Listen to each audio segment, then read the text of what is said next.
I think that give us time for a couple of questions before the break. Oh, yes.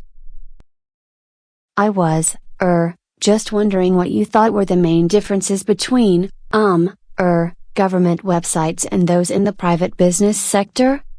Right. Well, it's really what I was talking about at the start of my presentation. One of the main differences used to be that business websites were aimed at selling online, whereas government sites were simply offering information and access to services.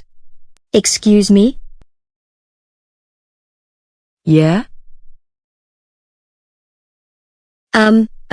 Yeah, I'd like to know how a company can improve its online sales through web page design. I'm really sorry, could you just repeat that question because I don't think everyone heard. Oh, sure, sorry. I'd like to know how a company can actually improve its online sales through web page design. I mean, what is it exactly that makes it more effective? Well, as I've already said, Peter will be dealing with those kinds of issues later, but what I would say is, think of eBay and Amazon. You know, what makes those sites so effective? Making the online experience quick, easy and user-friendly is the key. Otherwise users will just click off the site. And build in flexibility, I mean, allow your user to change her mind and order 2 items instead of 3 without going all the way back to the beginning.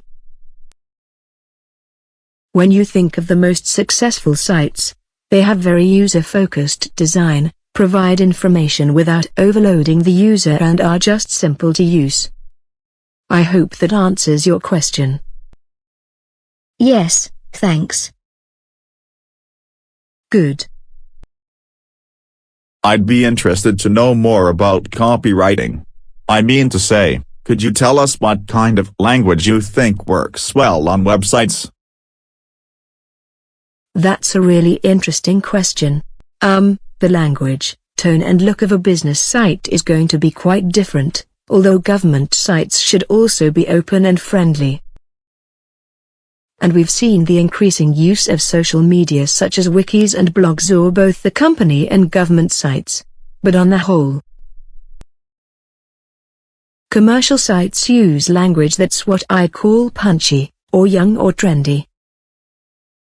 And copy, or the language used on websites, is primarily designed to encourage users to spend money. Yes, but I was wondering whether there was any kind of language that you would avoid using? So, your question is what kind of language should we avoid?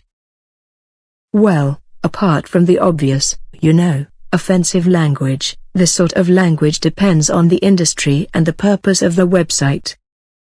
Is it aimed at customers, members or staff or shareholders? What I usually say is don't use very technical terminology, jargon, abbreviations and acronyms should all be avoided. You'll find some guidelines on copywriting in the handout. Is that all? Okay, great. Well, let's break for 15 minutes, then.